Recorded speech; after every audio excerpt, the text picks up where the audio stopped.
ಪರಿಚಯ. ನಹಿ ಜ್ಞಾನೇನ ಸದೃಶಂ, ಜ್ಞಾನಕ್ಕೆ ಸಮನಾದುದು ಮತ್ತೊಂದಿಲ್ಲ ಎಂಬ ಮಾತಿದೆ. ಜ್ಞಾನವು ಸಾಗರದಂತೆ ವಿಸ್ತಾರವೂ ಸಮೃದ್ಧವೂ ಆಗಿದೆ. ಸಾವಿರಾರು ವರ್ಷಗಳ ಜ್ಞಾನಾನುಭವ ಸಾಹಿತ್ಯದ ನಾನಾ ಪ್ರಕಾರಗಳಲ್ಲಿ ದಾಖಲಾಗಿದೆ. ಪುಸ್ತಕದ ಒಳಗೆ ವಿಸ್ತಾರ ವಿಶ್ವವೇ ಅಡಕವಾಗಿದೆ. ಇಂತಹ ಜ್ಞಾನ ಸಾಗರದ ಪ್ರತಿರೂಪವೇ ಗ್ರಂಥಾಲಯ. ಅಪಾರ ಗ್ರಂಥರಾಶಿಯ ಮುಂದೆ ನಿಂತಾಗ ನಮ್ಮ ಅಹಂಕಾರ ನಾಶವಾಗಿ ಅಲ್ಪತೆಯ ಅರಿವಾಗುತ್ತದೆ. ಈ ಭಾವನೆ ಗ್ರಂಥಾಲಯದಲ್ಲಿ ಕವನದಲ್ಲಿ ನಿರೂಪಿತವಾಗಿದೆ. ಖಂಡಿತ ಹರಿದತ್ತ ಗ್ರಂಥಗಿರಿ ಪಂಕ್ತಿಗಳು ನಿಂತು ಬೆರಗಿಯುತ್ತಿವೆ ಪುಸ್ತಕಾಲಯದಲ್ಲಿ. ಈ ಪದ್ಯವು ಗ್ರಂಥಗಳ ಮಹತ್ವವನ್ನು ಕವಿತೆಯ ಮೂಲಕ ವ್ಯಕ್ತಪಡಿಸುತ್ತದೆ. ಪುಸ್ತಕಾಲಯದಲ್ಲಿ ಹಾದುಹೋಗುವವರು ನೋಡುವ ಸಂದರ್ಭದಲ್ಲಿ ಆಯಾ ಪುಸ್ತಕಗಳ ಶ್ರೇಣಿಗಳು ಮತ್ತು ವೈವಿಧ್ಯಮಯ ವಿಷಯಗಳು ಅವರಿಗೆ ಆಶ್ಚರ್ಯ ಮತ್ತು ಬೆರಗು ಮೂಡಿಸುತ್ತವೆ. ಈ ಪಂಕ್ತಿಗಳು ಕೇವಲ ಕಾಗದ ಮತ್ತು ಅಕ್ಷರಗಳ ಸಂಗ್ರಹವಷ್ಟೇ ಅಲ್ಲ, ಅವು ಮಾನವ ಜ್ಞಾನ, ಅನುಭವ ಮತ್ತು ಸಂಸ್ಕೃತಿಯ ಸಂಕೇತವಾಗಿದೆ. ಅವುಗಳಲ್ಲಿ ಅಡಗಿರುವ ಕಲ್ಪನೆಗಳು, ಕಥೆಗಳು ಮತ್ತು ವಿಚಾರಗಳು ಓದುಗರ ಮನಸ್ಸುಗಳನ್ನು ಪ್ರೇರಿತ ಮಾಡುತ್ತವೆ. This poem expresses the importance of books through poetry. When those passing by the library look at them, the rows and diverse contents of the respective books amaze them. These rows are not just a collection of paper and letters, they are a symbol of human knowledge, experience, and culture. The ideas, stories, and thoughts hidden in them inspire the minds of the readers. ಇವುಗಳಡಿ ನಾದೂಳ ಕಣವಾಗಿ ನಿಲ್ಲುವೆನು. ಕ್ಷಣಕಾಲ ಬಂದು ನಿಂತರೆ ಸಾಕು ನನ್ನ ಮತಿ. ಈ ಪದ್ಯದಲ್ಲಿ ಕವಿ ತಮ್ಮ ಸ್ಥಾನವನ್ನು ಅತ್ಯಂತ ತಳಮಟ್ಟದಲ್ಲಿ ನಿಲ್ಲಿಸುವುದು ಮತ್ತು ಶ್ರದ್ಧೆಯಿಂದ ನೋಡುವುದರ ಬಗ್ಗೆ ಮಾತಾಡುತ್ತಾರೆ. ಅವರು ಗ್ರಂಥಗಳ ಅಥವಾ ದೈವದ ಮುಂದೆ ಕಣದಷ್ಟು ಪುಟಿಕೆಯನ್ನು, ಸ್ವಲ್ಪ ಮಾನವೀಯತೆಯನ್ನು ಹೊಂದಿ ನಿಲ್ಲುತ್ತಾರೆ. ಆದರೆ ಕಷ್ಟದ ಸಮಯ ಬಂದಾಗ ಅವರ ಬುದ್ಧಿ ಮತ್ತು ದೈಹಿಕ ಶಕ್ತಿಯು ಅದನ್ನು ಎದುರಿಸಲು ಸಾಕಾಗುತ್ತದೆ ಎಂಬ ನಂಬಿಕೆ ವ್ಯಕ್ತಪಡಿಸುತ್ತಾರೆ. ಇದು ಪ್ರಾಮಾಣಿಕತೆ ಮತ್ತು ತಾಳ್ಮೆಯ ಮಹತ್ವವನ್ನು ಎತ್ತಿ ಹೇಳುತ್ತದೆ. In this verse, the poet talks about setting his position at the lowest level and looking with devotion. He stands before the scriptures or God with a particle of humanity, a little humanity. However, when difficult times come, he expresses the belief that his intellect and physical strength are enough to face it. This highlights the importance of honesty and patience.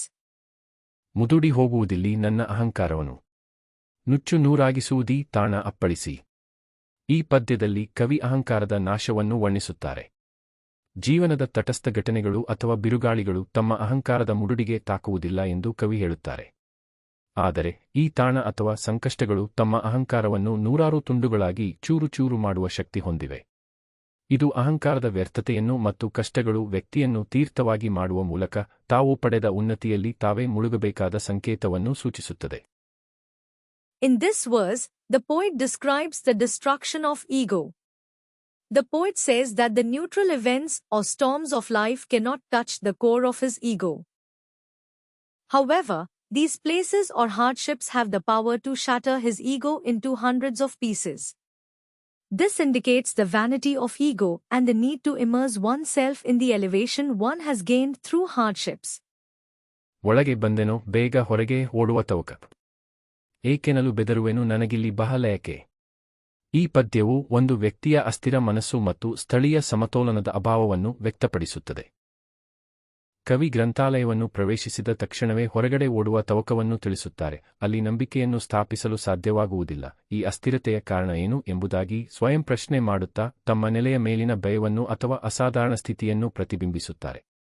ಪದ್ಯವು ಆತ್ಮಾವಲೋಕನಕ್ಕೆ ಪ್ರೇರೇಪಿಸುತ್ತದೆ ಮತ್ತು ನೆಲೆ ಮತ್ತು ಸಮತೋಲನದ ಅಗತ್ಯವನ್ನು ಒತ್ತಿ ಹೇಳುತ್ತದೆ. This verse expresses the unstable mind of a person and the lack of local balance. The poet expresses his eagerness to run out as soon as he enters life, where he is unable to establish faith. What is the reason for this instability? He asks himself, reflecting on his fear of his base or extraordinary state. The verse encourages introspection and emphasizes the need for base and balance. ಬೇಕು ಯಾರಿಗೆ ಇಂಥ ಶಿಕ್ಷೆ? ದೂರವೇ ಇರಲಿ. ಎನಿತು ಹಿರಿಬಾಳುಗಳ ಮೇಳ ನೆರೆದಿಹುದಿಲ್ಲಿ.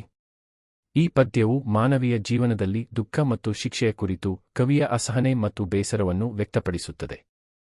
ಕವಿ ಎಷ್ಟು ದೊಡ್ಡ ದೊಡ್ಡ ವ್ಯಕ್ತಿಗಳ ಗುಂಪು ಇಲ್ಲಿಯಂತೆ ಒಟ್ಟುಗೂಡಿದರೂ ನಿರಂತರ ಕಷ್ಟಗಳು ಮತ್ತು ನೋವುಗಳನ್ನು ಎದುರಿಸಬೇಕಾಗುವುದು ನೋವಿನ ವಿಷಯವಾಗಿದೆ ಎಂದು ಹೇಳುತ್ತಾರೆ.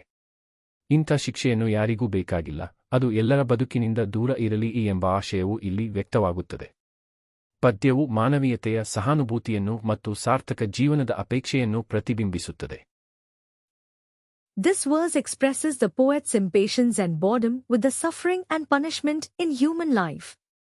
The poet says that no matter how large a group of people gather here, it is painful to have to face continuous hardships and pains. The wish that no one needs such punishment, let it be far from everyone's life, is expressed here.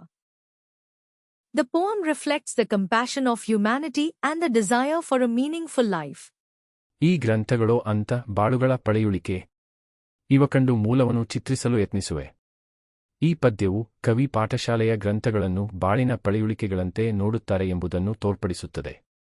ಈ ಗ್ರಂಥಗಳು ಕೇವಲ ಕಾಗದದ ಪಟಗಳು ಮಾತ್ರವಲ್ಲ, ಅವು ಹಿಂದಿನ ಪೀಳಿಗೆಯ ಬದುಕಿನ ಅನುಭವಗಳು ಮತ್ತು ಜ್ಞಾನವುಳ್ಳ ಆಳವಾದ ಪಳೆಯುಳಿಕೆಗಳಿವೆ. ಅವುಗಳನ್ನು ನೋಡಿದ ಕವಿ ಈ ಎಲ್ಲಾ ಮೂಲತತ್ವಗಳನ್ನು ಕಂಡುಕೊಳ್ಳಲು ಮತ್ತು ಅದನ್ನು ಆಳವಾಗಿ ತಿಳಿಯಲು ಯತ್ನಿಸುವ ಭಾವನೆಯನ್ನು ವ್ಯಕ್ತಪಡಿಸುತ್ತಾರೆ.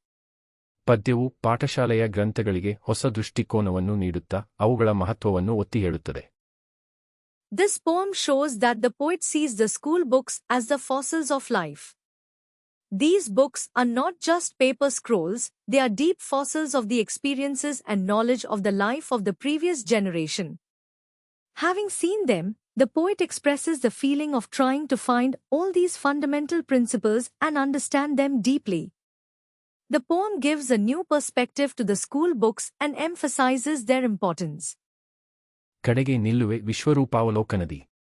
ಪಾರ್ಥನೊಲು ತತ್ತರಿಸಿ ಭೀತ ವಿಸ್ಮಿತನಾಗಿ. ಈ ಪದ್ಯದಲ್ಲಿ ಕವಿ ಭಗವಂತನ ವಿಶ್ವರೂಪದ ಮಹತ್ವವನ್ನು ವರ್ಣಿಸುತ್ತಾರೆ. ಕವಿಯು ತಮ್ಮ ಅಂತಿಮ ಸ್ಥಿತಿಯನ್ನು ಈ ವಿಶ್ವರೂಪದ ಆಲೋಚನೆಗಳಲ್ಲಿ ನಿಲ್ಲಿಸುವ ಬಗ್ಗೆ ಹೇಳುತ್ತಾರೆ. ಅಲ್ಲಿ ಬಾಹ್ಯ ಮತ್ತು ಆಂತರಿಕ ಪ್ರಪಂಚಗಳ ಎಲ್ಲಾ ಗುಣಗಳೂ ಪ್ರಕಾಶಮಾನವಾಗುತ್ತವೆ. ಪಾರ್ಥ ಅರ್ಜುನ ವಿಸ್ಮಿತ ಮತ್ತು ಭೀತಿಯಿಂದ ಈ ದೈವಿ ದೃಶ್ಯವನ್ನು ನೋಡುವಂತಾಗುತ್ತಾನೆ, ಆ ಧ್ಯಾನದಲ್ಲಿ ಆಳವಾಗಿ ತೊಡಗುತ್ತಾನೆ.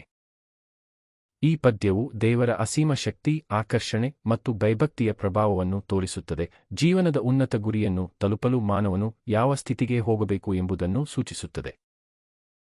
In this verse, the poet describes the significance of the universe of the Lord.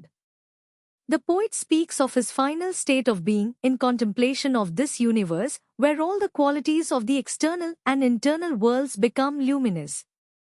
Partha, Arjuna, is amazed and awed by this divine scene, and becomes deeply absorbed in that meditation.